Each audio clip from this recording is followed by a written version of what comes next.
Dracula's Guest by Bram Stoker. When we started for our drive, the sun was shining brightly on Munich, and the air was full of the joyousness of early summer. Just as we were about to depart, Herr Delbruck, the maitre d'hotel of the Quatre Saisons where I was staying, came down, bareheaded, to the carriage and, after wishing me a pleasant drive, said to the coachman, still holding his hand on the handle of the carriage door, "Remember, you are back by nightfall. The sky looks bright, but there is a shiver in the north wind that says there may be a sudden storm. But I am sure you will not be late." Here he smiled and added, "For you know what night it is." Johann answered with an emphatic, "Ja, mein Herr," and touching his hat, drove off quickly. When we had cleared the town, I said, after signaling to him to stop, "Tell me, Johann, what is tonight?" He crossed himself, and he answered laconically, "Walpurgisnacht." Then he took out his watch, a great, old-fashioned German silver thing as big as a turnip, and looked at it, with his eyebrows gathered together and a little impatient shrug of his shoulders. I realized that this was his way of respectfully protesting against the unnecessary delay, and sank back in the carriage, merely motioning him to proceed. He started off rapidly, as if to make up for lost time. Every now and then the horses seemed to throw up their heads and sniffed the air suspiciously. On such occasions I often looked round in alarm. The road was pretty bleak, for we were traversing a sort of high, wind-swept plateau. As we drove, I saw a road that looked but little used, and which seemed to dip through a little, winding valley. It looked so inviting that, even at the risk of offending him, I called Johann to stop, and when he had pulled up, I told him that I would like to drive down that road. He made all sorts of excuses, and frequently crossed himself as he spoke.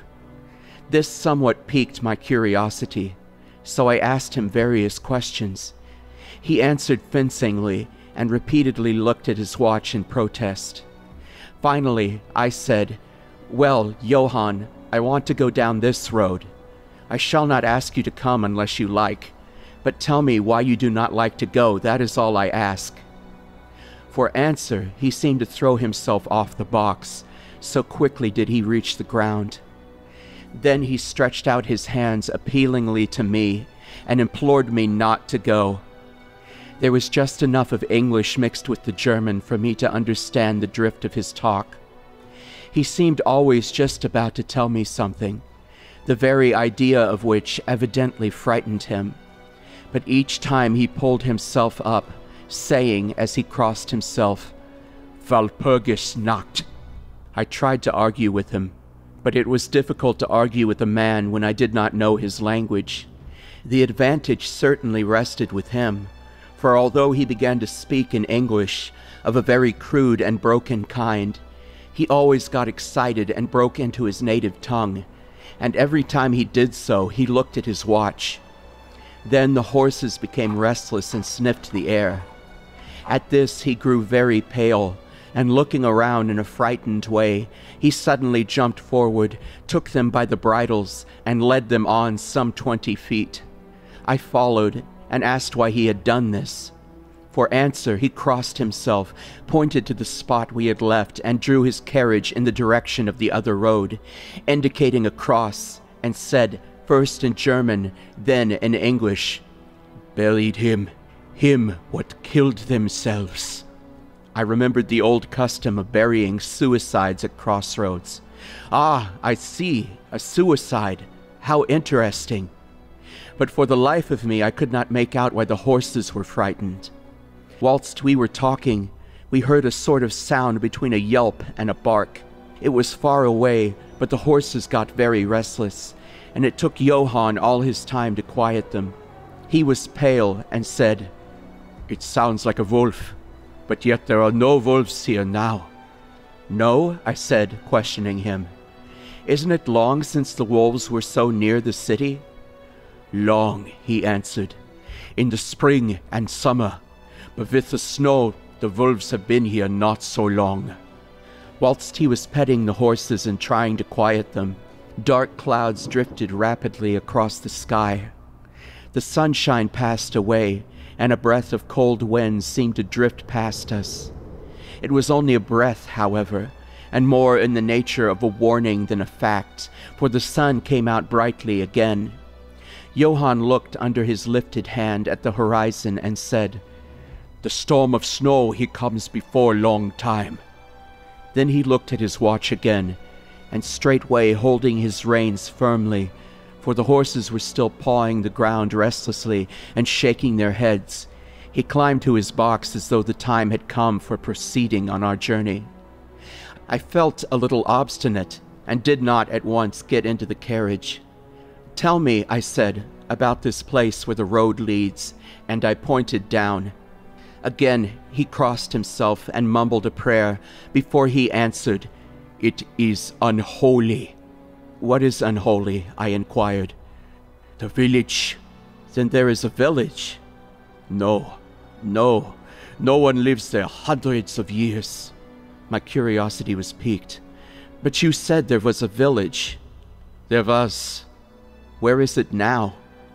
Whereupon he burst out into a long story in German and English, so mixed up that I could not quite understand exactly what he said, but roughly I gathered that long ago, hundreds of years, men had died there and been buried in their graves, and sounds were heard under the clay, and when the graves were opened, men and women were found rosy with life, and their mouths red with blood.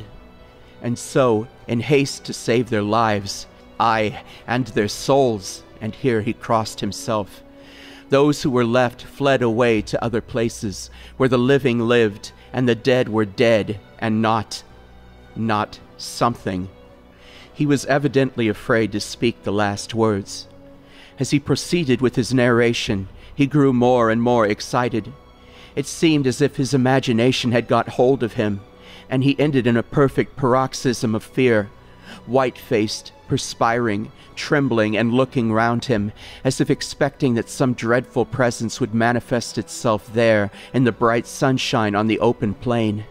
Finally, in an agony of desperation, he cried, "Walpurgis Nacht," and pointed to the carriage for me to get in. All my English blood rose at this, and standing back, I said, "You are afraid, Johann. Go home. I shall return alone.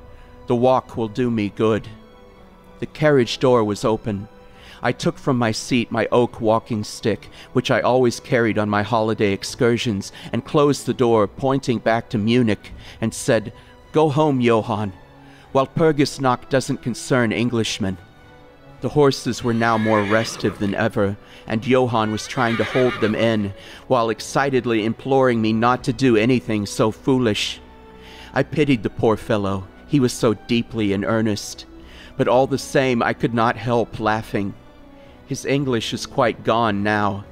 In his anxiety, he had forgotten that his only means of making me understand was to talk my language, so he jabbered away in his native German.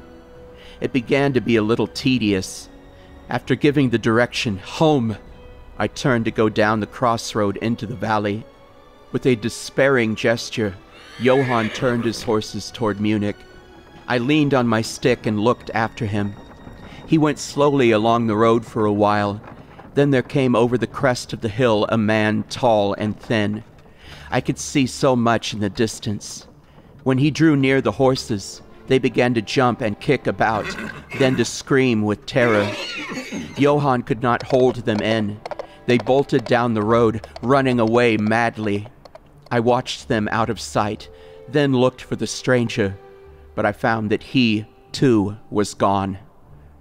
With a light heart, I turned down the side road through the deepening valley to which Johann had objected. There was not the slightest reason that I could see for his objection, and I dare say I tramped for a couple of hours without thinking of time or distance, and certainly without seeing a person or a house. So far as the place was concerned, it was desolation itself. But I did not notice this particularly until, on turning a bend in the road, I came upon a scattered fringe of wood. Then I recognized that I had been impressed unconsciously by the desolation of the region through which I had passed. I sat down to rest myself and began to look around. It struck me that it was considerably colder than it had been at the commencement of my walk. A sort of sighing sound seemed to be around me, with, now and then, high overhead, a sort of muffled roar. Looking upwards, I noticed that great thick clouds were drifting rapidly across the sky from north to south at a great height. There were signs of coming storm in some lofty stratum of the air. I was a little chilly, and thinking that it was the sitting still after the exercise of walking, I resumed my journey. The ground I passed over was now much more picturesque. There were no striking objects that the eye might single out, but in all there was a charm of beauty. I took little heed of time, and it was only when the deepening twilight forced itself upon me that I began to think of how I should find my way home. The brightness of the day had gone, the air was cold, and the drifting of clouds high overhead was more marked. They were accompanied by a sort of far-away rushing sound, through which seemed to come at intervals that mysterious cry which the driver had said to come from a wolf. For a while I hesitated. I had said I would see the deserted village, so on I went, and presently came on a wide stretch of open country, shut in by hills all around. Their sides were covered with trees which spread down to the plain, dotting in clumps the gentler slopes and hollows which showed here and there. I followed with my eye the winding of the road, and saw that it curved close to one of the densest of these clumps and was lost behind it. As I looked, there came a cold shiver in the air, and the snow began to fall. I thought of the miles and miles of bleak country I had passed, and then hurried on to seek the shelter of the wood in front. Darker and darker grew the sky, and faster and heavier fell the snow, till the earth before and around me was a glistening white carpet, the further edge of which was lost in misty vagueness. The road was here but crude, and when on the level, its boundaries were not so marked, and when it passed through the cuttings. And in a little while I found that I must have strayed from it, for I missed underfoot the hard surface, and my feet sank deeper into the grass and moss. Then the wind grew stronger and blew with ever-increasing force, till I was fain to run before it.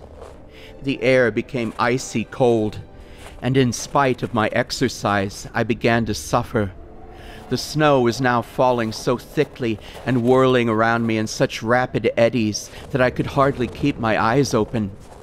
Every now and then the heavens were torn asunder by vivid lightning, and in the flashes I could see ahead of me a great mass of trees, chiefly yew and cypress, all heavily coated with snow. I was soon amongst the shelter of the trees, and there, in comparative silence, I could hear the rush of the wind high overhead. Presently, the blackness of the storm had become merged in the darkness of the night. By and by, the storm seemed to be passing away. It now only came in fierce puffs or blasts. At such moments, the weird sound of the wolf appeared to be echoed by many similar sounds around me. Now and again, through the black mass of drifting cloud, came a straggling ray of moonlight, which lit up the expanse, and showed me that I was at the edge of a dense mass of cypress and yew trees. As the snow had ceased to fall, I walked out from the shelter and began to investigate more closely. It appeared to me that, amongst so many old foundations as I had passed, there might still be standing a house in which, though in ruins, I could find some sort of shelter for a while. As I skirted the edge of the copse, I found that a low wall encircled it, and following this, I presently found an opening. Here the cypresses formed an alley leading up to a square mass of some kind of building. Just as I caught sight of this, however, the drifting clouds obscured the moon, and I passed up the path in darkness. The wind must have grown colder, for I felt myself shiver as I walked, but there was hope of shelter, and I groped my way blindly on. I stopped, for there was a sudden stillness. The storm had passed, and perhaps in sympathy with nature's silence, my heart seemed to cease to beat. But this was only momentarily, for suddenly the moonlight broke through the clouds, showing me that I was in a graveyard, and that the square object before me was a great massive tomb of marble, as white as the snow that lay on and all around it. With the moonlight there came a fierce sigh of the storm, which appeared to resume its course with a long, low howl, as of many dogs or wolves. I was awed and shocked, and I felt the cold perceptibly grow upon me, till it seemed to grip me by the heart. Then, while the flood of moonlight still fell on the marble tomb, the storm gave further evidence of renewing, as though it was returning on its track.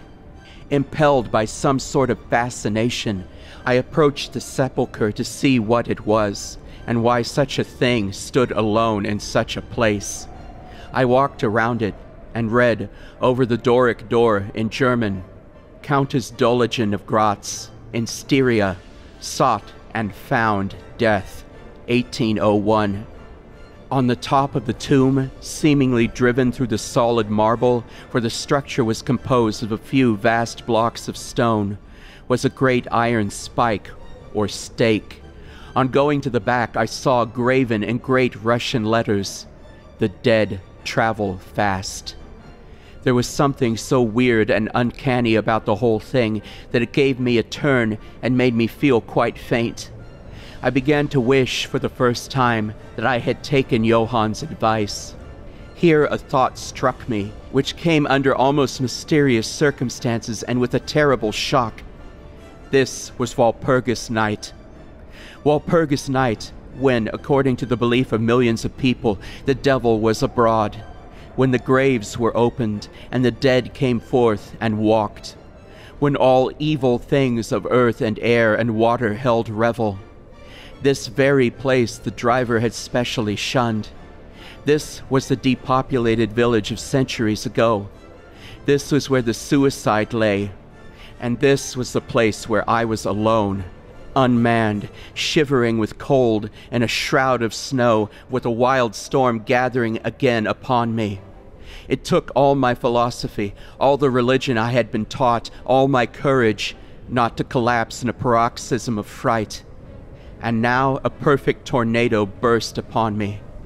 The ground shook as though thousands of horses thundered across it, and this time the storm bore on its icy wings, not snow, but great hailstones which drove with such violence that they might have come from the thongs of Balearic slingers.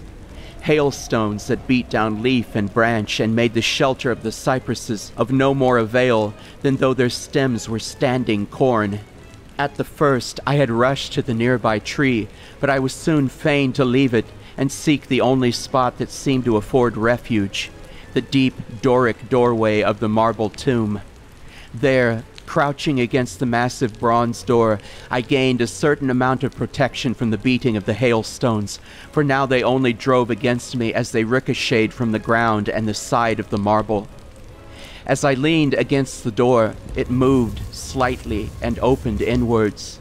The shelter of even a tomb was welcome in that pitiless tempest, and I was about to enter it when there came a flash of forked lightning that lit up the whole expanse of the heavens. In the instant, as I am a living man, I saw, as my eyes were turned into the darkness of the tomb, a beautiful woman with rounded cheeks and red lips, seemingly sleeping on a bier. As the thunder broke overhead, I was grasped as by the hand of a giant and hurled out into the storm. The whole thing was so sudden that before I could realize the shock, moral as well as physical, I found the hailstones beating me down. At the same time, I had a strange, dominating feeling that I was not alone. I looked toward the tomb. Just then there came another blinding flash, which seemed to strike the iron stake that surmounted the tomb, and to pour through to the earth, blasting and crumbling the marble as in a burst of flame. The dead woman rose for a moment of agony, while she was lapped in the flame, and her bitter scream of pain was drowned in the thunder crash. The last thing I heard was this mingling of dreadful sound, and again I was seized in the giant grasp and dragged away while the hailstones beat on me, and the air around seemed reverberant with the howling of wolves. The last sight that I remembered was a vague, white, moving mass, as if all the graves around me had sent out the phantoms of their sheeted dead, and that they were closing in on me through the white cloudiness of the driving hail. Gradually, there came a sort of vague beginning of consciousness, then a sense of weariness that was dreadful. For a time, I remembered nothing, but slowly my senses returned. My feet seemed positively racked with pain, yet I could not move them. They seemed to be numbed. There was an icy feeling at the back of my neck and all down through my spine, and my ears, like my feet, were dead, yet in torment. But there was in my breast a sense of warmth, which was, by comparison, delicious. It was as a nightmare, a physical nightmare, if one may use such an expression, for some heavy weight on my chest made it difficult for me to breathe. The period of semi-lethargy seemed to remain for a long time, and as it faded away, I must have slept or swooned. Then came a sort of loathing, like the first stage of seasickness, and a wild desire to be free from something, I knew not what. A vast stillness enveloped me, as though all the world were asleep or dead, only broken by the low panting as of some animal close to me. I felt a warm rasping at my throat. Then came a consciousness of the awful truth, which chilled me to the heart and sent the blood surging up through my brain. Some great animal was lying on me, and now licking my throat. I feared to stir, for some instinct of prudence bade me lie still, but the brute seemed to realize that there was now some change in me, for it raised its head. Through my eyelashes I saw above me the two great flaming eyes of a gigantic wolf. Its sharp white teeth gleamed in the gaping red mouth, and I could feel its hot breath fierce and acrid upon me. For another spell of time I remembered no more. Then I became conscious of a low growl, followed by a yelp, renewed again and again. Then, seemingly very far away, I heard a halloa, halloa, as of many voices calling in unison. Cautiously I raised my head and looked in the direction whence the sound came, but the cemetery blocked my view. The wolf still continued to yelp in a strange way, and a red glare began to move around the grove of cypresses, as though following the sound. As the voices drew closer, the wolf yelped faster and louder. I feared to make either sound or motion. Nearer came the red glow, over the white pall which stretched into the darkness around me. Then, all at once, from beyond the trees, there came at a trot a troop of horsemen bearing torches. The wolf rose from my breast and made for the cemetery. I saw one of the horsemen, soldiers by their caps and their long military cloaks, raise his carbine and take aim. A companion knocked up by his arm, and I heard the ball whiz over my head. He had evidently taken my body for that of the wolf. Another sighted the animal as it slunk away, and a shot followed. Then, at a gallop, the troop rode forward, some toward me, others following the wolf as it disappeared amongst the snow-clad cypresses. As they drew nearer, I tried to move, but was powerless, although I could see and hear all that went on around me. 2 or 3 of the soldiers jumped from their horses and knelt beside me. One of them raised my head and placed his hand over my heart. "Good news, comrades," he cried.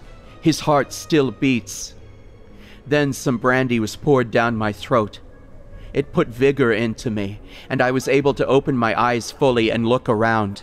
Lights and shadows were moving among the trees, and I heard men call to one another. They drew together, uttering frightened exclamations, and the lights flashed as the others came pouring out of the cemetery pell-mell like men possessed. When the further ones came close to us, those who were around me asked them eagerly, "Well, have you found him?" The reply rang out hurriedly, "No, no, come away, quick, quick. This is no place to stay, and on this of all nights." What was it, was the question, asked in all manner of keys.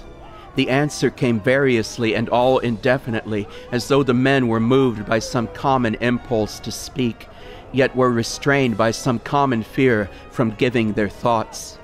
It, indeed, gibbered one, whose wits had plainly given out for the moment.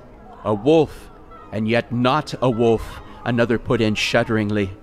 No use trying for him without the sacred bullet, a third remarked in a more ordinary manner. Serve us right for coming out on this night. Truly we have earned our 1,000 marks, were the ejaculations of a fourth. There was blood on the broken marble, another said after a pause. The lightning never brought that there. And for him, is he safe? Look at his throat. See, comrades, the wolf has been lying on him and keeping his blood warm. The officer looked at my throat and replied, "He is all right. The skin is not pierced." What does it all mean? We should never have found him but for the yelping of the wolf. What became of it? Asked the man who was holding up my head and who seemed the least panic-stricken of the party, for his hands were steady and without tremor. On his sleeve was the chevron of a petty officer. It went to its home, answered the man, whose long face was pallid, and who actually shook with terror as he glanced around him fearfully. There are graves enough there in which it may lie. Come, comrades, come quickly, let us leave this cursed spot. The officer raised me to a sitting position as he uttered a word of command. Then several men placed me upon a horse. He sprang to the saddle behind me, took me in his arms, gave the word to advance, and turning our faces away from the cypresses, we rode away in swift military order. As yet, my tongue refused its office, and I was perforce silent. I must have fallen asleep, for the next thing I remembered was finding myself standing up, supported by a soldier on each side of me. It was almost broad daylight, and to the north a red streak of sunlight was reflected like a path of blood over the waste of snow. The officer was telling the men to say nothing of what they had seen, except they had found an English stranger guarded by a large dog. Dog! That was no dog, cut in the man who exhibited such fear. I think I know a wolf when I see one. The young officer answered calmly, I said a dog. Dog, reiterated the other ironically. It was evident that his courage was rising with the sun, and pointing to me, he said, Look at his throat. Is that the work of a dog, master? Instinctively I raised my hand to my throat, and as I touched it I cried out in pain. The men crowded round to look, some stooping down from their saddles, and again there came the calm voice of the young officer. A dog, as I said. If aught else were said, we should only be laughed at. I was then mounted behind a trooper, and we rode on into the suburbs of Munich. Here we came across a stray carriage, into which I was lifted, and it was driven off to the Quatre Saisons, the young officer accompanying me, whilst a trooper followed with his horse, and the others rode off to their barracks.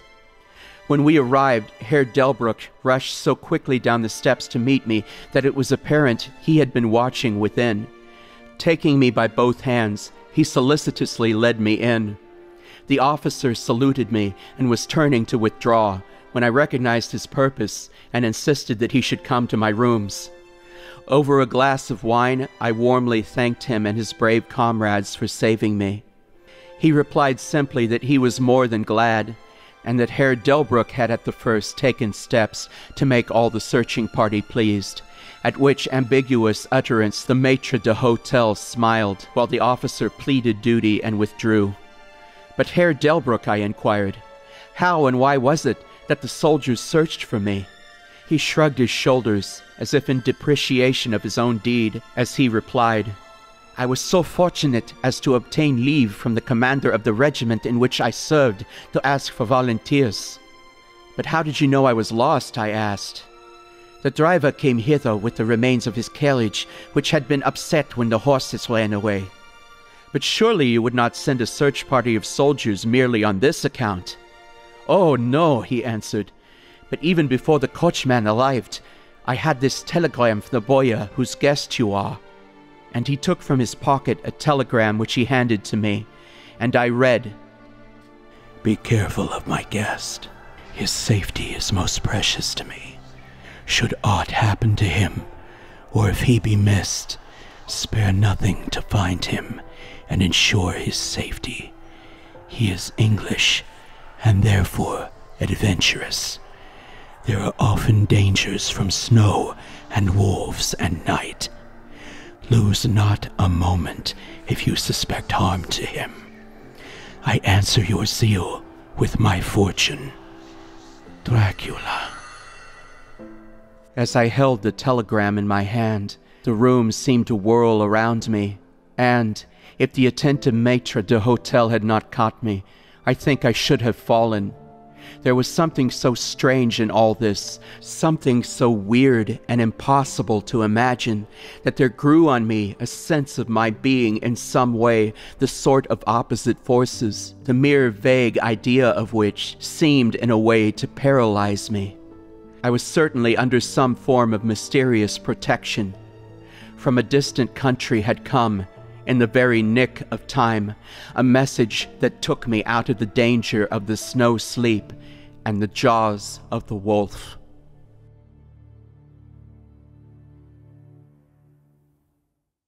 The Secret of the Growing Gold by Bram Stoker.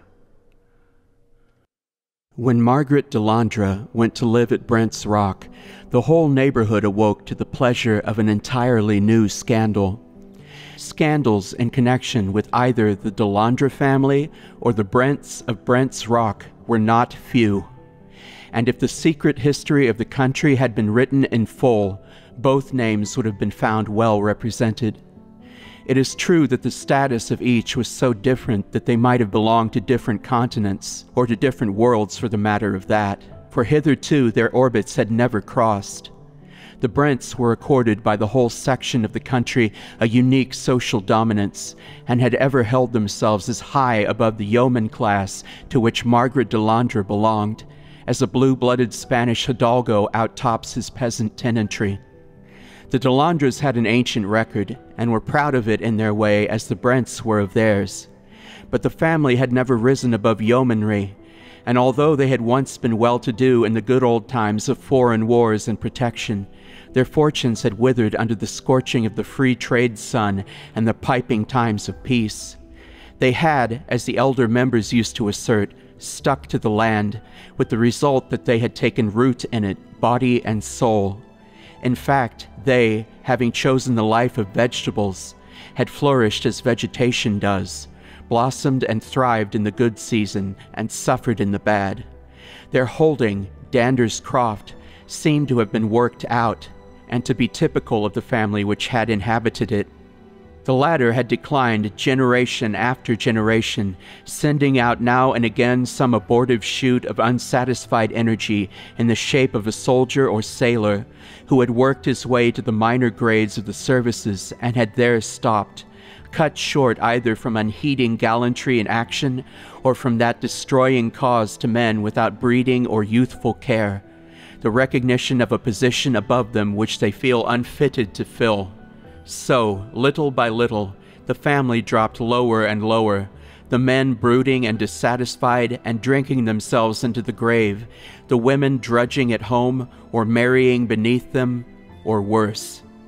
In process of time, all disappeared, leaving only two in the croft, Wynkeham Delandre and his sister Margaret. The man and woman seem to have inherited in masculine and feminine form, respectively, the evil tendency of their race, sharing in common the principles, though manifesting them in different ways, of sullen passion, voluptuousness, and recklessness. The history of the Brents had been something similar, but showing the causes of decadence in their aristocratic and not their plebeian forms. They, too, had sent their shoots to the wars, but their positions had been different, and they had often obtained honor, for without flaw they were gallant, and brave deeds were done by them before the selfish dissipation which marked them had sapped their vigor. The present head of the family, if family it could now be called when one remained of the direct line, was Geoffrey Brent. He was almost a type of a worn-out race, manifesting in some ways its most brilliant qualities, and in others its utter degradation.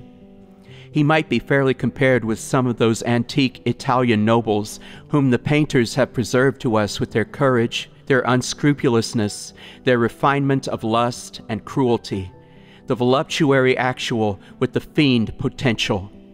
He was certainly handsome, with that dark, aquiline, commanding beauty which women so generally recognize as dominant. With men he was distant and cold, but such a bearing never deters womankind. The inscrutable laws of sex have so arranged that even a timid woman is not afraid of a fierce and haughty man. And so it was that there was hardly a woman of any kind of degree who lived within view of Brent's Rock, who did not cherish some form of secret admiration for the handsome wastrel. The category was a wide one, for Brent's Rock rose up steeply from the midst of a level region, and for a circuit of 100 miles it lay on the horizon, with its high old towers and steep roofs cutting the level edge of wood and hamlet and far scattered mansions. So long as Geoffrey Brent confined his dissipations to London and Paris and Vienna, anywhere out of sight and sound of his home, opinion was silent. It is easy to listen to far-off echoes unmoved, and we can treat them with disbelief, or scorn, or disdain, or whatever attitude of coldness may suit our purpose. But when the scandal came close to home, it was another matter, and the feeling of independence and integrity which is in people of every community which is not utterly spoiled asserted itself and demanded that condemnation should be expressed. Still, there was a certain reticence in all, and no more notice was taken of the existing facts than was absolutely necessary. Margaret Delandre bore herself so fearlessly and so openly. She accepted her position as the justified companion of Geoffrey Brent so naturally that people came to believe that she was secretly married to him, and therefore thought it wiser to hold their tongues, lest time should justify her and also make her an active enemy. The one person who, by his interference, could have settled all doubts was debarred by circumstances from interfering in the matter. Wickham Delandre had quarreled with his sister, or perhaps it was that she had quarreled with him, and they were on terms not merely of armed neutrality, but of bitter hatred. The quarrel had been antecedent to Margaret going to Brent's Rock. She and Wickham had almost come to blows. There had certainly been threats on one side and on the other, and in the end Wickham, overcome with passion, had ordered his sister to leave his house. She had risen straightway, and, without waiting to pack up even her own personal belongings, had walked out of the house. On the threshold she had paused for a moment to hurl a bitter threat at Wickham that he would rue in shame and despair to the last hour of his life his act of that day. Some weeks had since passed, and it was understood in the neighborhood that Margaret had gone to London, when she suddenly appeared driving out with Geoffrey Brent, and the entire neighborhood knew before nightfall that she had taken up her abode at the Rock. It was no subject of surprise that Brent had come back unexpectedly, for such was his usual custom. Even his own servants never knew when to expect him, for there was a private door, of which he alone had the key, by which he sometimes entered without anyone in the house being aware of his coming. This was his usual method of appearing after a long absence. Wickham Delandre was furious at the news. He vowed vengeance, and to keep his mind level with his passion, drank deeper than ever. He tried several times to see his sister, but she contemptuously refused to meet him. He tried to have an interview with Brent and was refused by him also. Then he tried to stop him in the road, but without avail, for Geoffrey was not a man to be stopped against his will. Several actual encounters took place between the two men, and many more were threatened and avoided. At last, Wickham Delandre settled down to a morose, vengeful acceptance of the situation. Neither Margaret nor Geoffrey was of a pacific temperament, and it was not long before there began to be quarrels between them. One thing would lead to another, and wine flowed freely at Brent's Rock. Now and again the quarrels would assume a bitter aspect, and threats would be exchanged in uncompromising language that fairly awed the listening servants. But such quarrels generally ended where domestic altercations do, in reconciliation, and in a mutual respect for the fighting qualities proportionate to their manifestation. Fighting for its own sake is found by a certain class of persons, all the world over, to be a matter of absorbing interest, and there is no reason to believe that domestic conditions minimize its potency. Geoffrey and Margaret made occasional absences from Brent's Rock, and on each of these occasions Wykham Delandre also absented himself. But as he generally heard of the absence too late to be of any service, he returned home each time in a more bitter and discontented frame of mind than before. At last there came a time when the absence from Brent's Rock became longer than before. Only a few days earlier there had been a quarrel, exceeding in bitterness anything which had gone before, but this too had been made up, and a trip on the continent had been mentioned before the servants. After a few days, Wykham Delandre also went away, and it was some weeks before he returned. It was noticed that he was full of some new importance, satisfaction, exaltation. They hardly knew how to call it. He went straightway to Brent's Rock and demanded to see Geoffrey Brent, and on being told that he had not returned, said with a grim decision which the servants noted, "I shall come again. My news is solid. It can wait," and turned away. Week after week went by, and month after month, and then there came a rumor, certified later on, that an accident had occurred in the Zermatt Valley. Whilst crossing a dangerous pass, the carriage containing an English lady and the driver had fallen over a precipice. The gentleman of the party, Mr. Geoffrey Brent, having been fortunately saved as he had been walking up the hill to ease the horses. He gave information, and search was made. The broken rail, the excoriated roadway, the marks where the horses had struggled on the decline before finally pitching over into the torrent, all told the sad tale. It was a wet season, and there had been much snow in the winter, so that the river was swollen beyond its usual volume, and the eddies of the stream were packed with ice. All search was made, and finally the wreck of the carriage and the body of one horse were found in an eddy of the river. Later on, the body of the driver was found on the sandy, torrent-swept waste near Toch, but the body of the lady, like that of the other horse, had quite disappeared, and was, what was left of it by that time, whirling amongst the eddies of the Rhone on its way down to the Lake of Geneva. Wykham Delandre made all the inquiries possible, but could not find any trace of the missing woman. He found, however, in the books of the various hotels the name of a Mr. and Mrs. Geoffrey Brent, and he had a stone erected at Zermatt to his sister's memory under her married name, and a tablet put up in the church at Breton, the parish in which both Brent's Rock and Dander's Croft were situated. There was a lapse of nearly a year after the excitement of the matter had worn away, and the whole neighborhood had gone on its accustomed way. Brent was still absent, and Delandre more drunken, more morose, and more vengeful than before. Then there was a new excitement. Brent's Rock was being made ready for a new mistress. It was officially announced by Geoffrey himself in a letter to the vicar that he had been married some months before to an Italian lady, and that they were on their way home. Then a small army of workmen invaded the house, and hammer and plane sounded, and a general air of size and paint pervaded the atmosphere.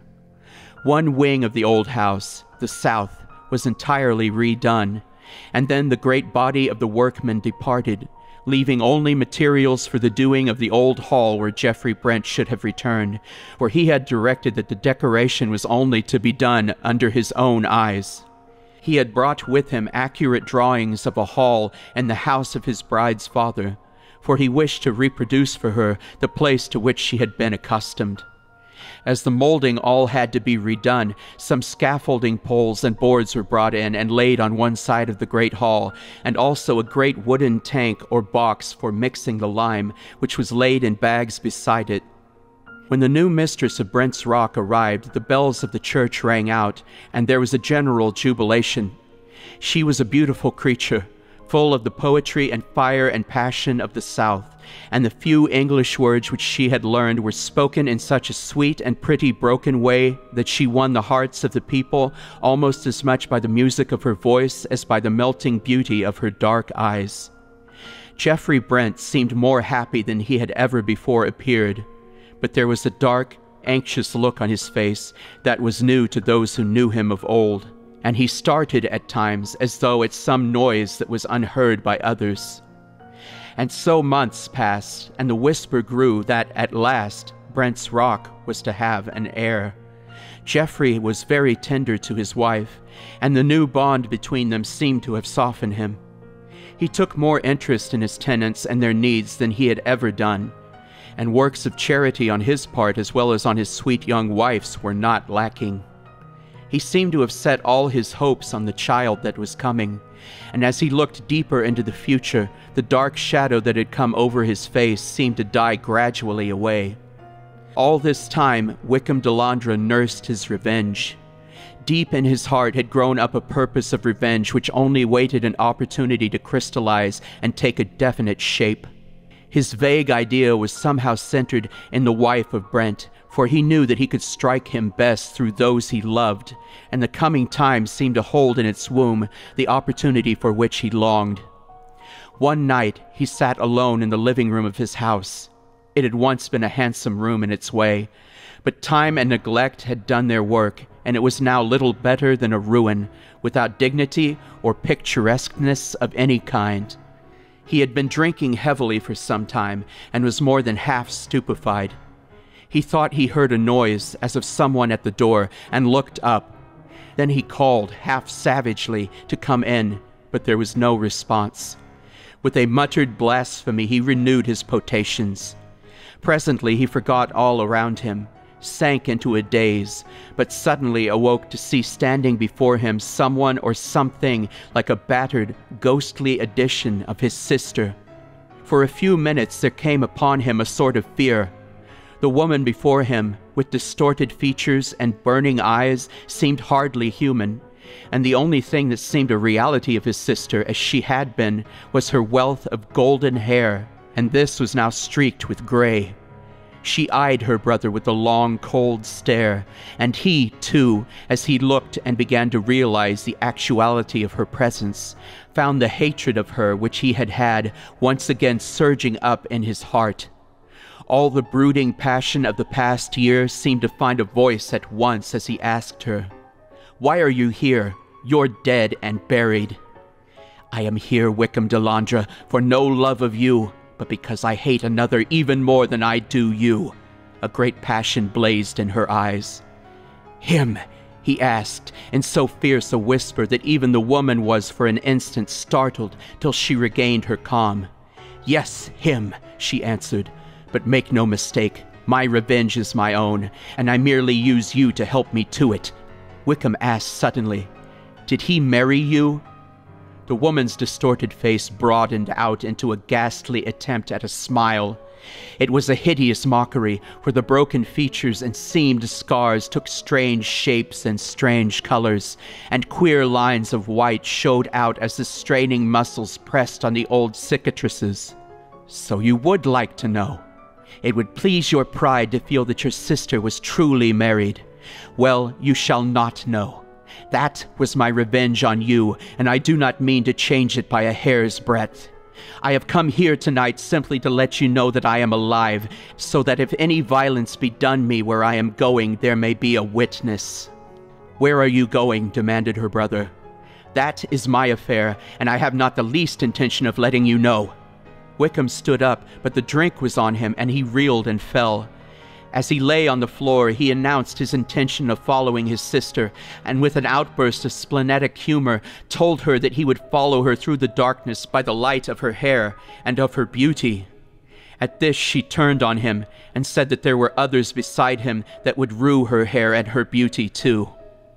"As he will," she hissed, "for the hair remains, though the beauty be gone. When he withdrew the linchpin and sent us over the precipice into the torrent, he had little thought of my beauty. Perhaps his beauty would be scarred like mine were he whirled, as I was, among the rocks of the Visp, and frozen on the ice pack in the drift of the river. But let him beware, his time is coming." And with a fierce gesture, she flung open the door and passed out into the night. Later on that night, Mrs. Brent, who was but half asleep, became suddenly awake and spoke to her husband. "Geoffrey, was not that the click of a lock somewhere below our window?" But Geoffrey, though she thought that he too had started at the noise, seemed sound asleep and breathed heavily.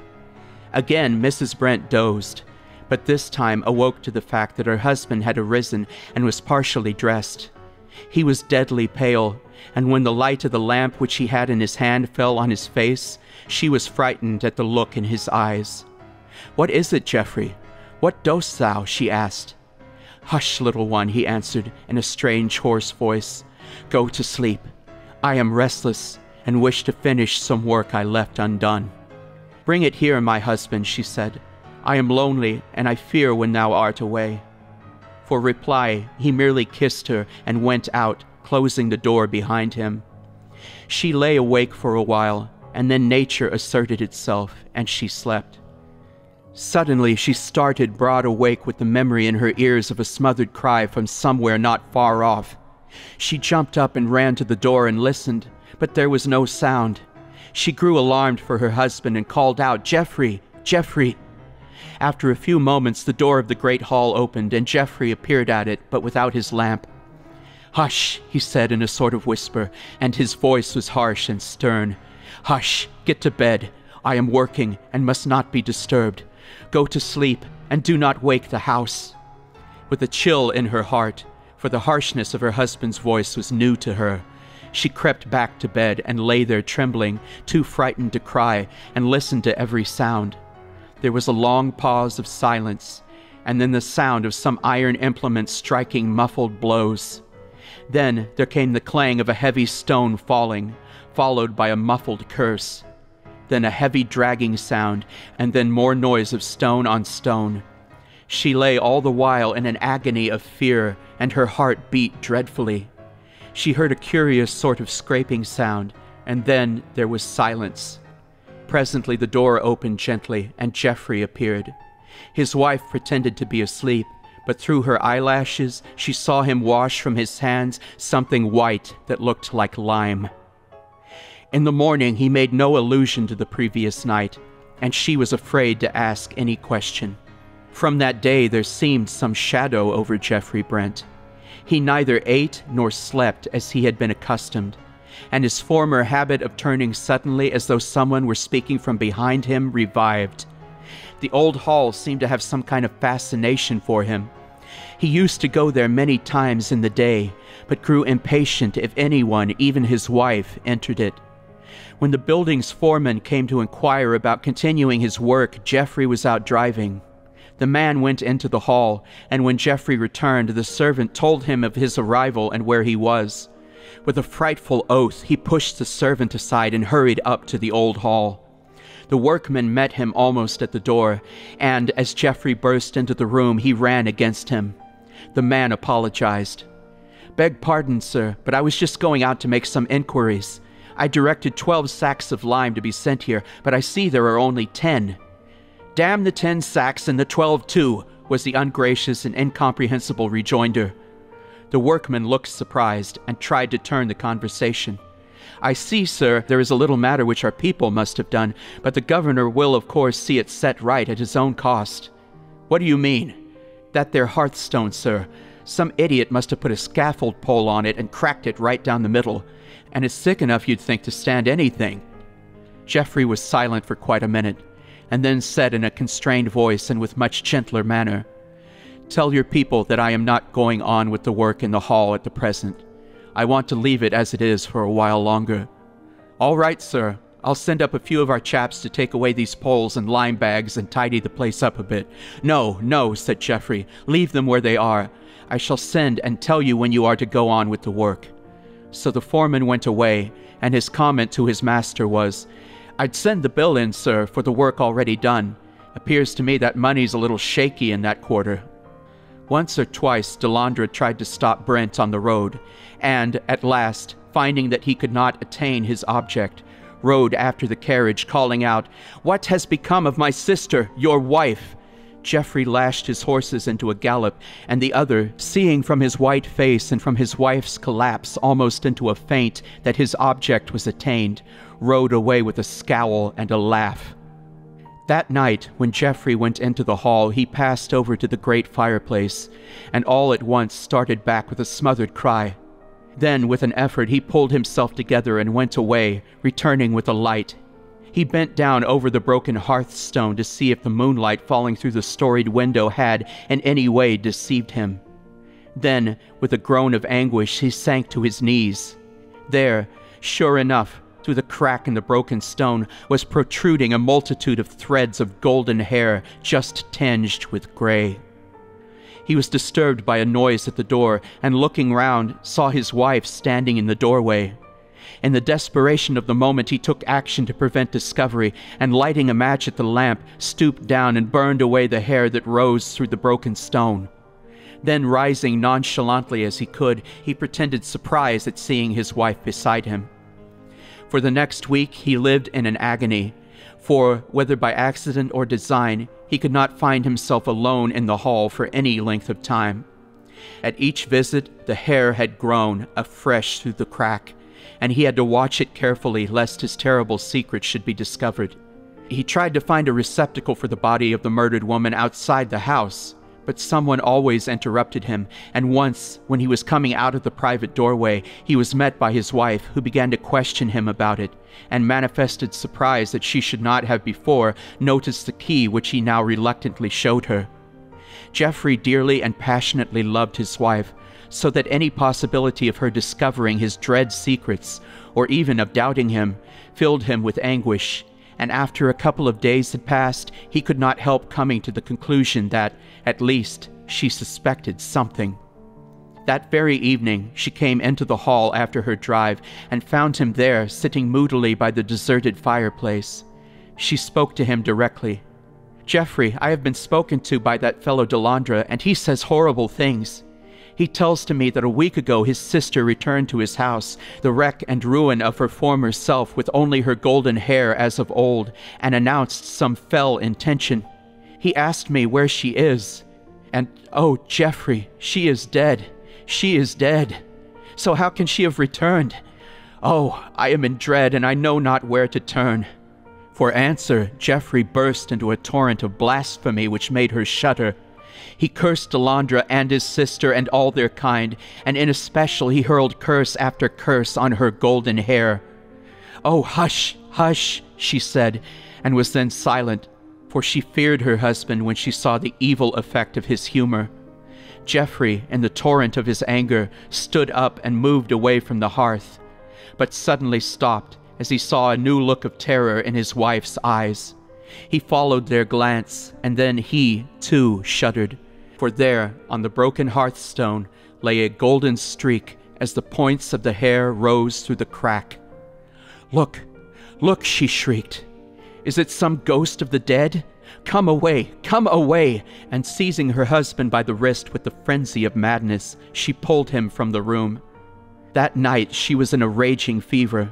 The doctor of the district attended her at once, and special aid was telegraphed for to London. Geoffrey was in despair, and in his anguish at the danger of his young wife, almost forgot his own crime and its consequences. In the evening the doctor had to leave to attend to others, but he left Geoffrey in charge of his wife. His last words were, "Remember, you must humor her till I come in the morning, or till some other doctor has her case in hand. What you have to dread is another attack of emotion. See that she is kept warm. Nothing more can be done." Late in the evening, when the rest of the household had retired, Geoffrey's wife got up from her bed and called to her husband. "Come," she said, "come to the old hall. I know where the gold comes from. I want to see it grow." Geoffrey would fain had stopped her, but he feared for her life or reason on the one hand, and lest in a paroxysm she should shriek out her terrible suspicion, and seeing that it was useless to try to prevent her, wrapped a warm rug around her and went with her to the old hall.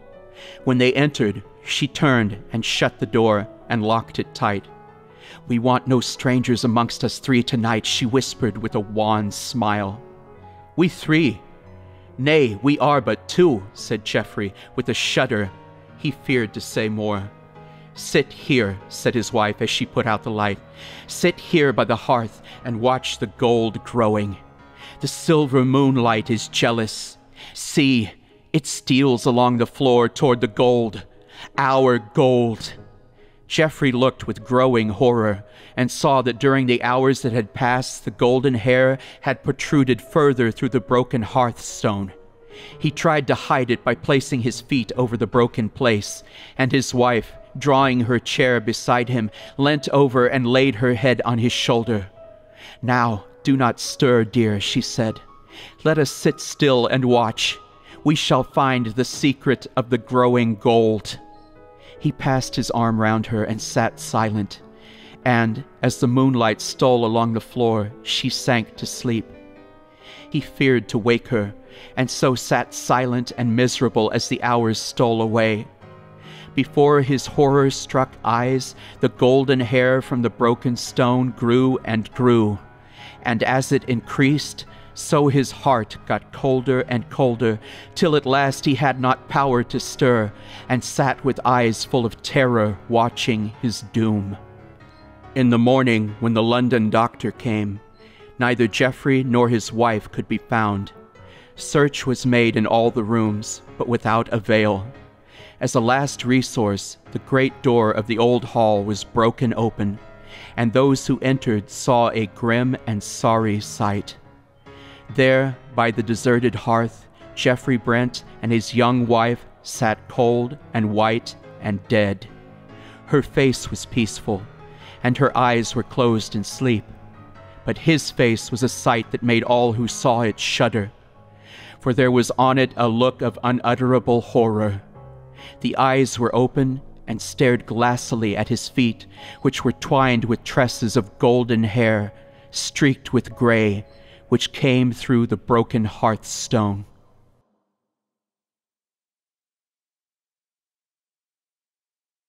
The Burial of the Rats by Bram Stoker. Leaving Paris by the Orleans road, you find yourself in a somewhat wild and not at all savory district. Right and left, before and behind, on every side rise great heaps of dust and waste accumulated by the process of time.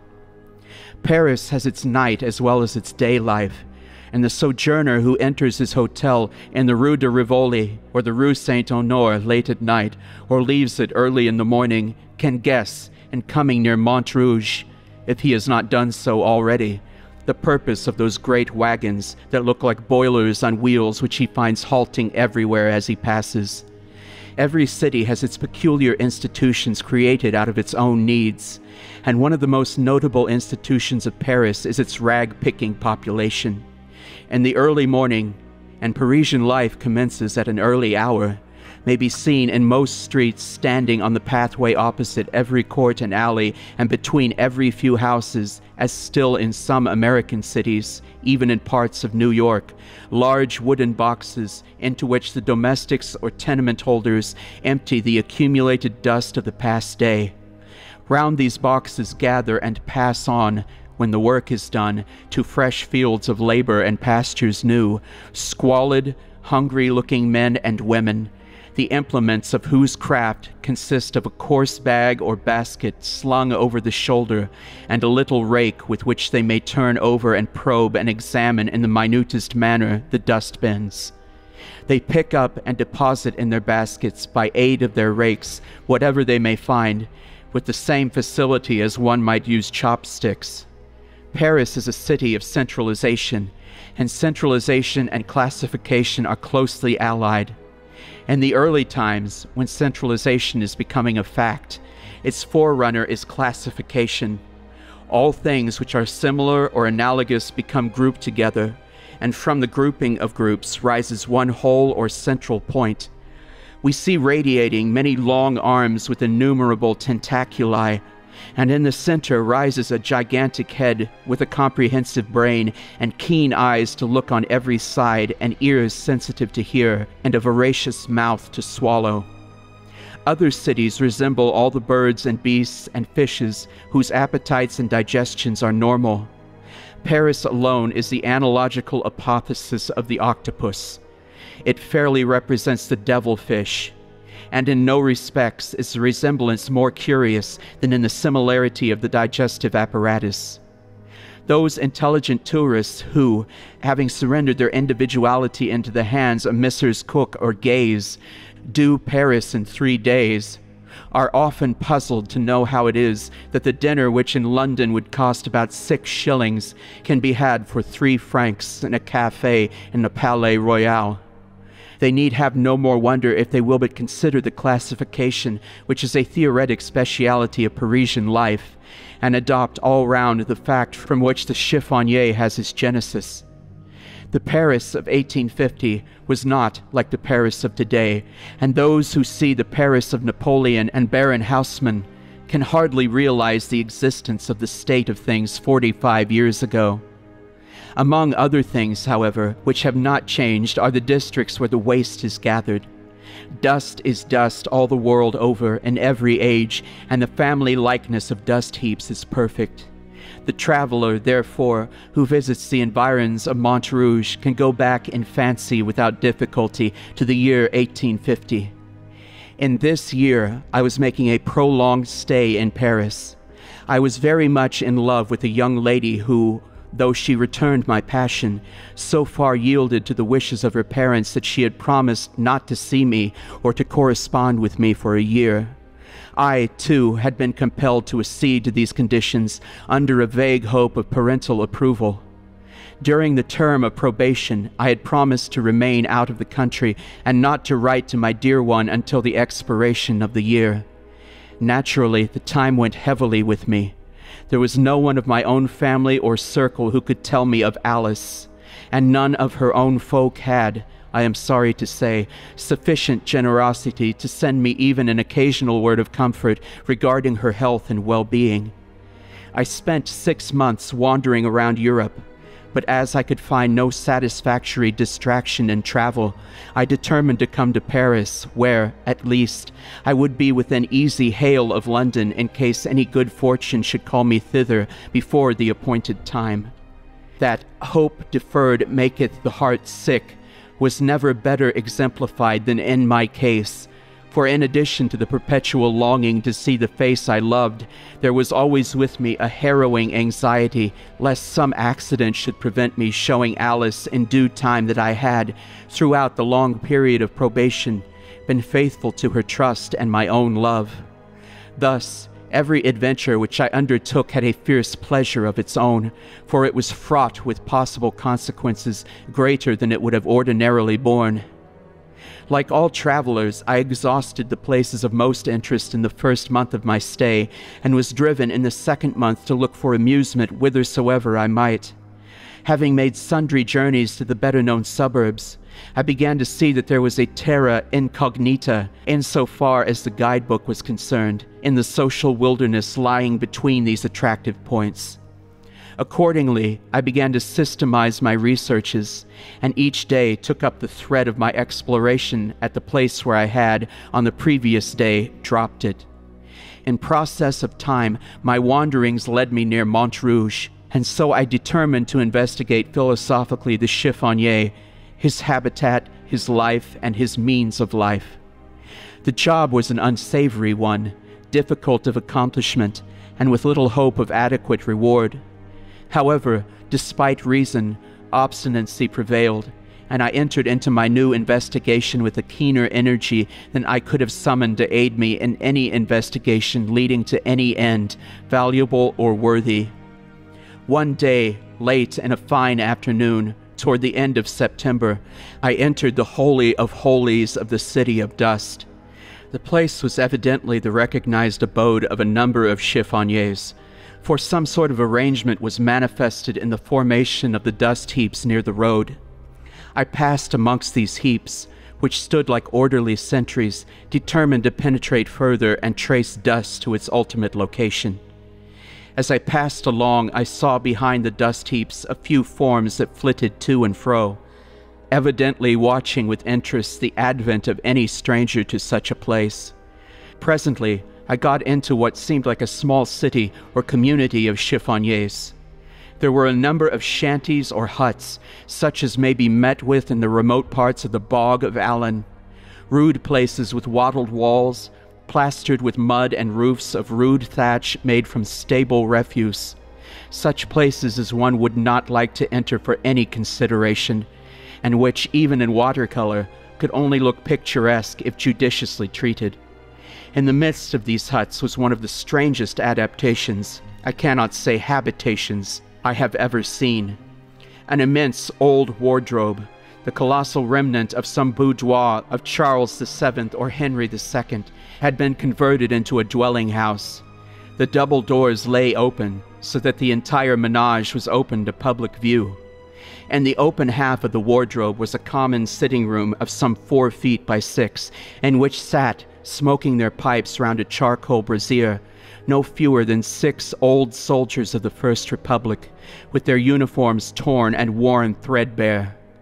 Their blear eyes and limp jaws told plainly of a common love of absinthe, and their eyes had that haggard, worn look which stamps the drunkard at his worst, and that look of slumbering ferocity which follows hard in the wake of drink. The other side stood as of old, with its shelves intact, save that they were cut to half their depth, and in each shelf, of which there were 6, was a bed made with rags and straw.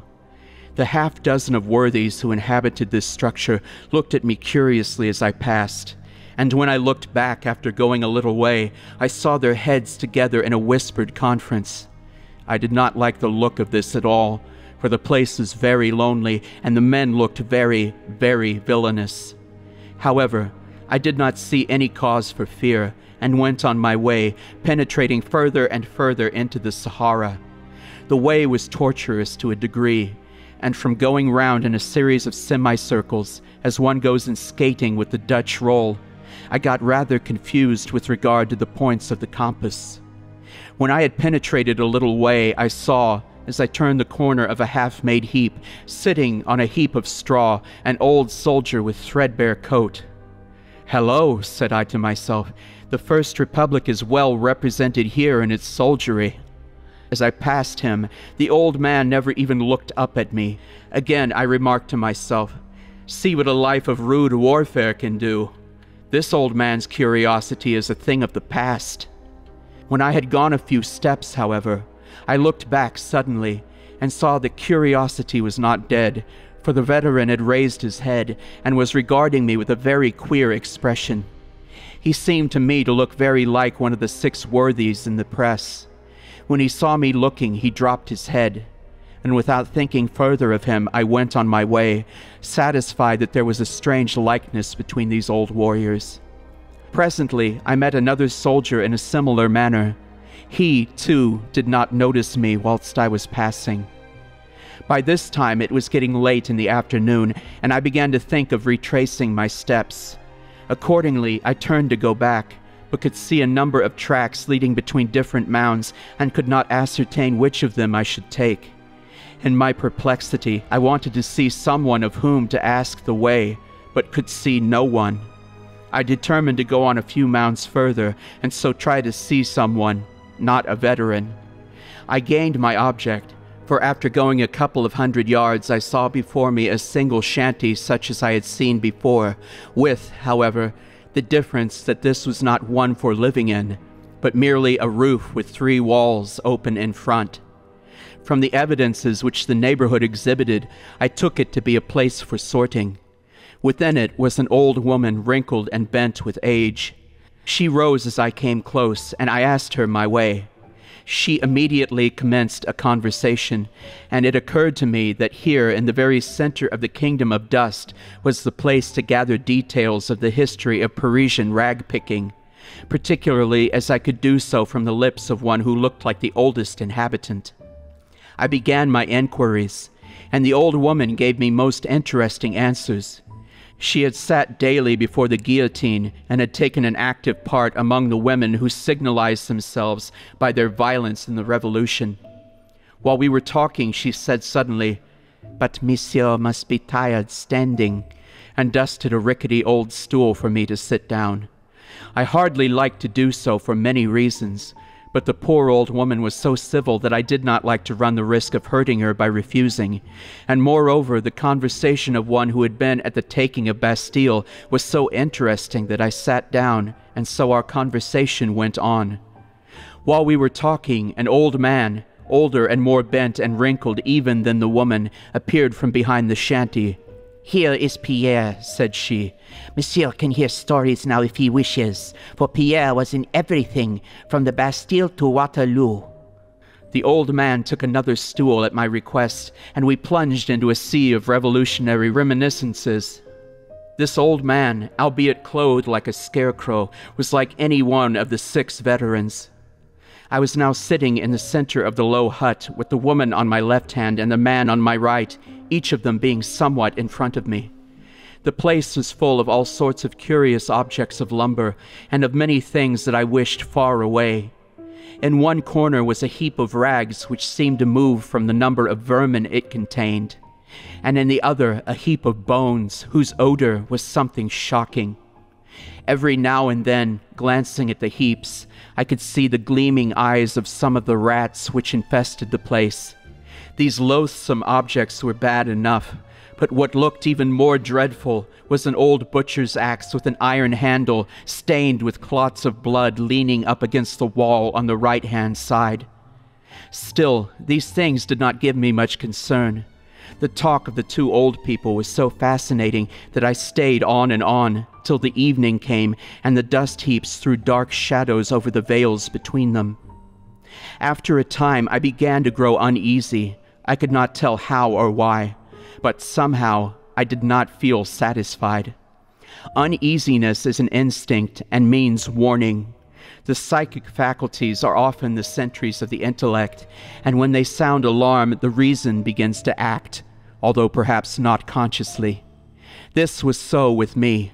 I began to bethink me where I was and by what surrounded, and to wonder how I should fare in case I should be attacked.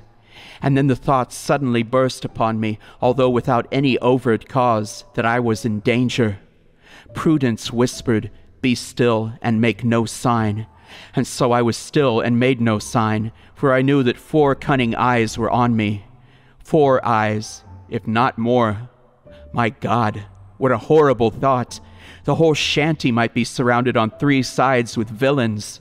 I might be in the midst of a band of such desperadoes as only half a century of periodic revolution can produce. With a sense of danger, my intellect and observation quickened, and I grew more watchful than was my wont. I noticed that the old woman's eyes were constantly wandering toward my hands. I looked at them too, and saw the cause: my rings. On my left little finger I had a large signet, and on the right a good diamond. I thought that if there was any danger, my first care was to avert suspicion.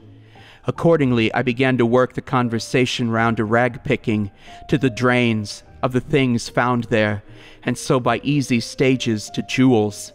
Then, seizing a favorable opportunity, I asked the old woman if she knew anything of such things. She answered that she did, a little. I held out my right hand, and showing her the diamond, asked her what she thought of that. She answered that her eyes were bad, and stooped over my hand. I said as nonchalantly as I could, "Pardon me, you will see better thus," and taking it off, handed it to her. An unholy light came into her withered old face as she touched it. She stole one glance at me, swift and keen as a flash of lightning. She bent over the ring for a moment, her face quite concealed as though examining it. The old man looked straight out of the front of the shanty before him, at the same time fumbling in his pockets and producing a screw of tobacco and a paper and a pipe, which he proceeded to fill. I took advantage of the pause and the momentary rest from the searching eyes on my face to look carefully round the place, now dim and shadowy in the gloaming. There still lay all the heaps of varied reeking foulness. There was the terrible blood-stained axe leaning against the wall in the right-hand corner, and everywhere, despite the gloom, the baleful glitter of the eyes of the rats. I could see them, even through some of the chinks of the boards at the back, low down, close to the ground. But these latter eyes seemed more than usually large and bright and baleful. For an instant my heart stood still, and I felt in that whirling condition of mind in which one feels a sort of spiritual drunkenness, and as though the body is only maintained erect in that there is no time for it to fall before recovery. Then, in another second, I was calm, coldly calm, with all my energies in full vigor, with a self-control which I felt to be perfect, and with all my feeling and instincts alert. Now I knew the full extent of my danger. I was watched and surrounded by desperate people. I could not even guess at how many of them were lying there on the ground behind the shanty, waiting for the moment to strike. The old woman raised her head and said to me in a satisfied kind of way, "A very fine ring indeed. A beautiful ring. Oh me, I once had such rings, plenty of them, and bracelets and earrings. Oh, for in those fine days I led the town a dance. But they've forgotten me now. They never heard of me. Perhaps their grandfathers remember me. Some of them." And she laughed a harsh, croaking laugh. And then I am bound to say that she astonished me, for she handed me back the ring with a certain suggestion of old-fashioned grace which was not without its pathos. The old man eyed her with a sort of sudden ferocity, half rising from his stool, and said to me suddenly and hoarsely, "Let me see." I was about to hand over the ring when the old woman said, No, do not give it to Pierre. Pierre is eccentric. He loses things, and such a pretty ring." "Cat," said the old man savagely.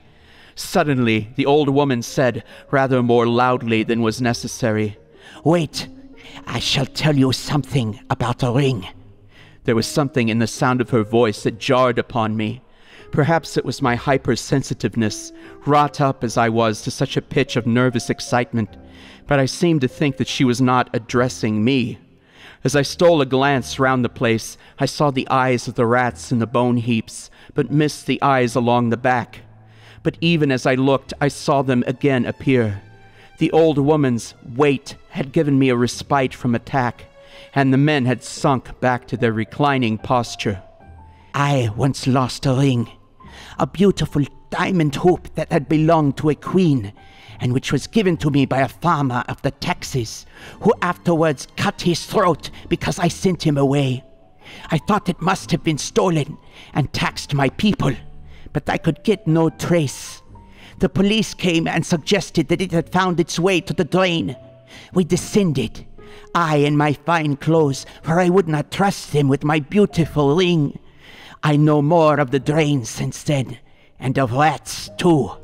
But I shall never forget the horror of that place, alive with blazing eyes, a wall of them just outside the light of our torches.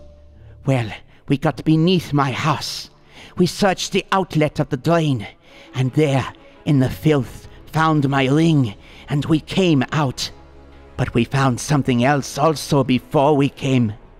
As we were coming toward the opening, a lot of sewer rats, human ones this time, came toward us. They told their police that one of their number had gone into the drain, but had not returned.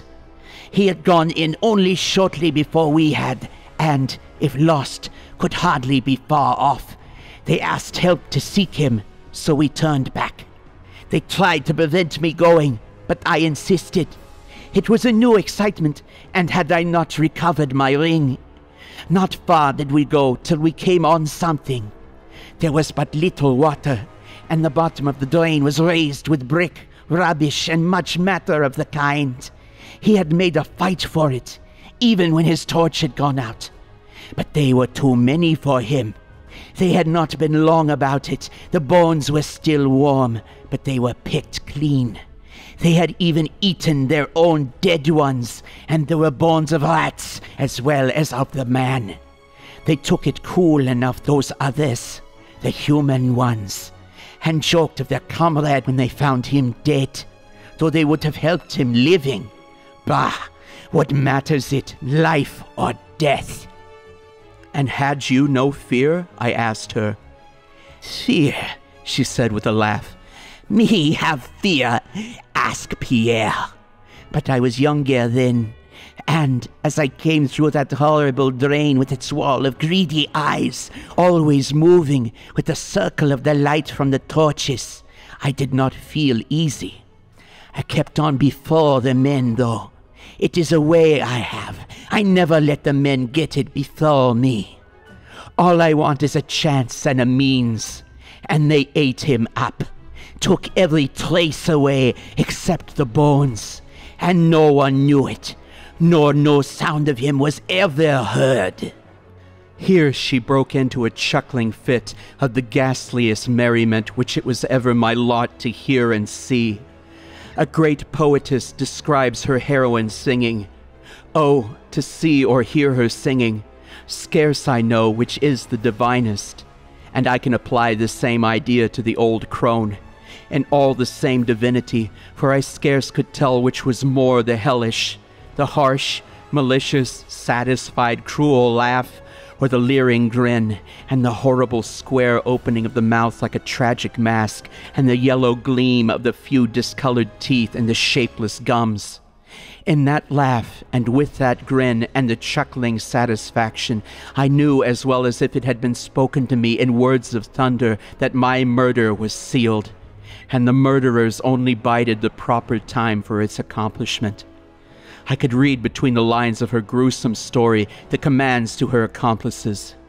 Wait, she seemed to say. Bide your time. I shall strike the first blow. Find the weapon for me, and I shall make the opportunity. He shall not escape. Keep him quiet, and then no one will be the wiser. There will be no outcry, and the rats will do their work. It was growing darker and darker. The night was coming. I stole a glance round the shanty, still all the same. The bloody axe in the corner, the heaps of filth, and the eyes on the bone heaps and in the crannies of the floor. Pierre had been still ostensibly filling his pipe. He now struck a light and began to puff away at it. The old woman said, Dear heart, how dark it is. Pierre, like a good lad, light the lamp. Pierre got up, and with the lighted match in his hand, touched the wick of a lamp which hung at one side of the entrance to the shanty, and which had a reflector that threw the light all over the place. It was evidently that which was used for their sorting at night. Not that, stupid! Not that! The lantern! She called out to him. He immediately blew it out, saying, All right, mother, I'll find it. And he hustled around the left corner of the room, the old woman saying through the darkness, The lantern! The lantern! Oh, that is the light that is most useful to us poor folks. The lantern was a friend of the revolution. It is the friend of the chiffonnier. It helps us when all else fails. Hardly had she said the word when there was a kind of creaking of the whole place, and something was steadily dragged over the roof. Again, I seemed to read between the lines of her words. I knew the lesson of the lantern. One of you get on the roof with a noose and strangle him as he passes out if we fail within.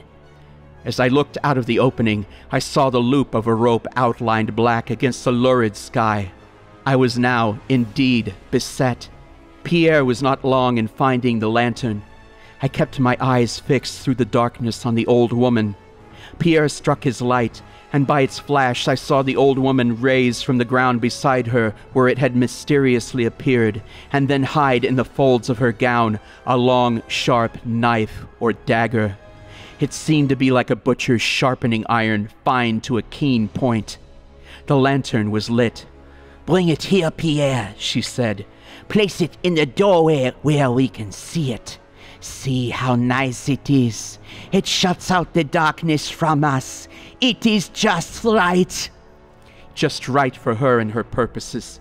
It threw all its light on my face, leaving in gloom the faces of both Pierre and the woman, who sat outside of me on each side. I felt that the time of action was approaching, but I knew now that the first signal and movement would come from the woman, and so watched her. I was all unarmed, but I had made up my mind what to do. At the first movement, I would seize the butcher's axe in the right-hand corner and fight my way out. At least I would die hard. I stole a glance round to fix its exact locality so that I could not fail to seize it at the first effort, for then, if ever, time and accuracy would be precious. The old woman was watching me as a cat does a mouse.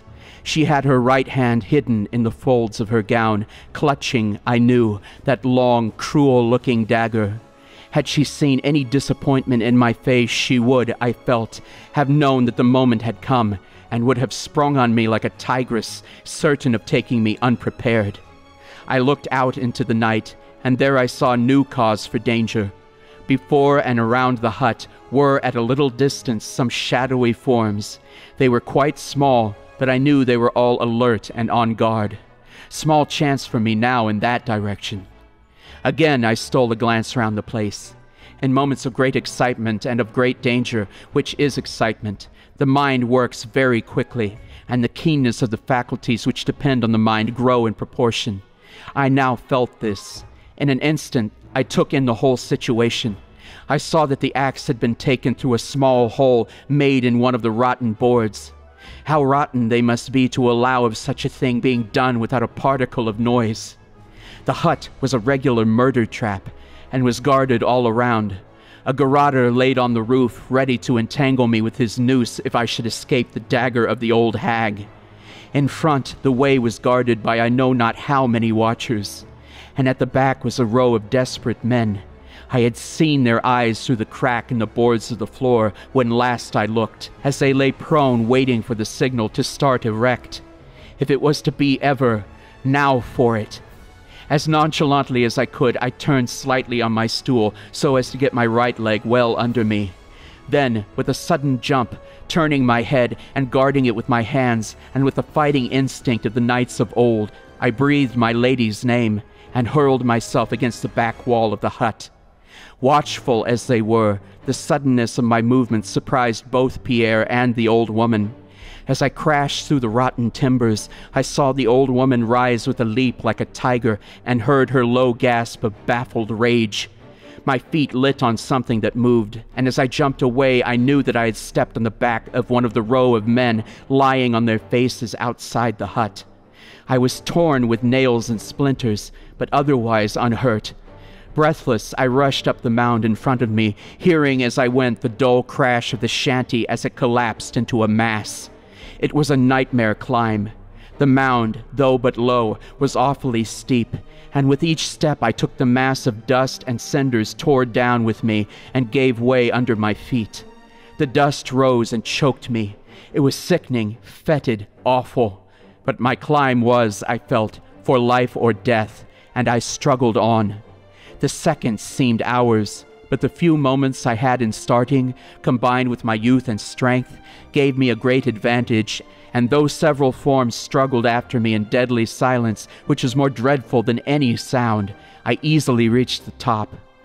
The mound was one of the tallest in the region of dust, and as I struggled to the top, panting for breath and with my heart beating like a sledgehammer, I saw away to my left the dull red gleam of the sky, and nearer still the flashing of lights. Thank God! I knew where I was now, and where lay the road to Paris. For 2 or 3 seconds I paused and looked back. My pursuers were still well behind me, but struggling up resolutely and in deadly silence. Beyond, the shanty was a wreck, a mass of timber and moving forms. I could see it well, for flames were already bursting out. The rags and straw had evidently caught fire from the lantern. Still silence there, not a sound. These old wretches could die game anyhow. I had no time for more than a passing glance, for as I cast an eye round the mound preparatory to making my descent, I saw several dark forms rushing round on either side to cut me off on my way. It was now a race for life. They were trying to head me on my way to Paris, and with the instinct of the moment I dashed down to the right-hand side. I was just in time, for, though I came, as it seemed to me, down the steep in a few steps, the wary old men who were watching me turned back, and one, as I rushed by into the opening between the 2 mounds in front, almost struck me a blow with that terrible butcher's axe. There could surely not be 2 such weapons about. Then began a really horrible chase. I easily ran ahead of the old men, and even when some younger ones and a few women joined in the hunt, I easily distanced them. But I did not know the way, and I could not even guide myself by the light in the sky, for I was running away from it. I had heard that, unless of conscious purpose, hunted men turn always to the left, and so I found it now. And so, I suppose, knew also my pursuers, who were more animals than men, and with cunning or instinct had found out such secrets for themselves. For, on finishing a quick spurt, after which I intended to take a moment's breathing space, I suddenly saw ahead of me 2 or 3 forms swiftly passing behind a mound to the right. I was in the spider's web now, indeed. But with the thought of this new danger came the resource of the hunted, and so I darted down the next turning to the right.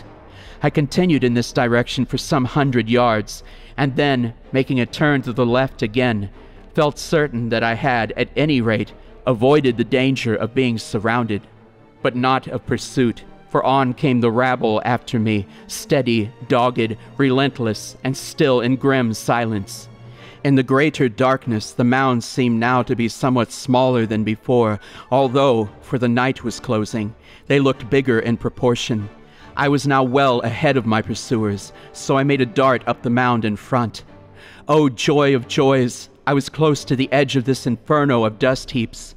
Away behind me, the red light of Paris in the sky, and towering up behind rose the heights of Montmartre. Restored to vigor in a moment, I ran over the few remaining mounds of decreasing size, and found myself on the level land beyond. I had heard that between each and all of the protecting forts of Paris, there are strategic ways, deep sunk roads, where soldiers marching should be sheltered from an enemy. I knew that if I could gain this road, I would be safe, but in the darkness I could not see any sign of it, so, in blind hope of striking it, I ran on. Presently I came to the edge of a deep cut, and found that down below me ran a road guarded on each side by a ditch of water fenced on either side by a straight, high wall. Getting fainter and dizzier, I ran on. The ground got more broken, more and more still, till I staggered and fell, and rose again, and ran on in the blind anguish of the hunted. With a great effort I caught the top of the wall. As, scrambling like a catamount, I drew myself up, I actually felt a hand touch the sole of my foot. I was now on a sort of causeway, and before me I saw a dim light. Blind and dizzy, I ran on, staggered, and fell, rising, covered with dust and blood. "Halt!" The words sounded like a voice from heaven. A blaze of light seemed to enwrap me, and I shouted with joy. The rattle of musketry, the flash of steel before my eyes. Instinctively I stopped, though close behind me came a rush of my pursuers. Another word or two, and out from a gateway poured, as it seemed to me, a tide of red and blue, as the guard turned out. All around seemed blazing with light, and the flash of steel, the clink and rattle of arms, and the loud, harsh voices of command. As I fell forward, utterly exhausted, a soldier caught me. I looked back in dreadful expectation, and saw the mass of dark forms disappearing into the night.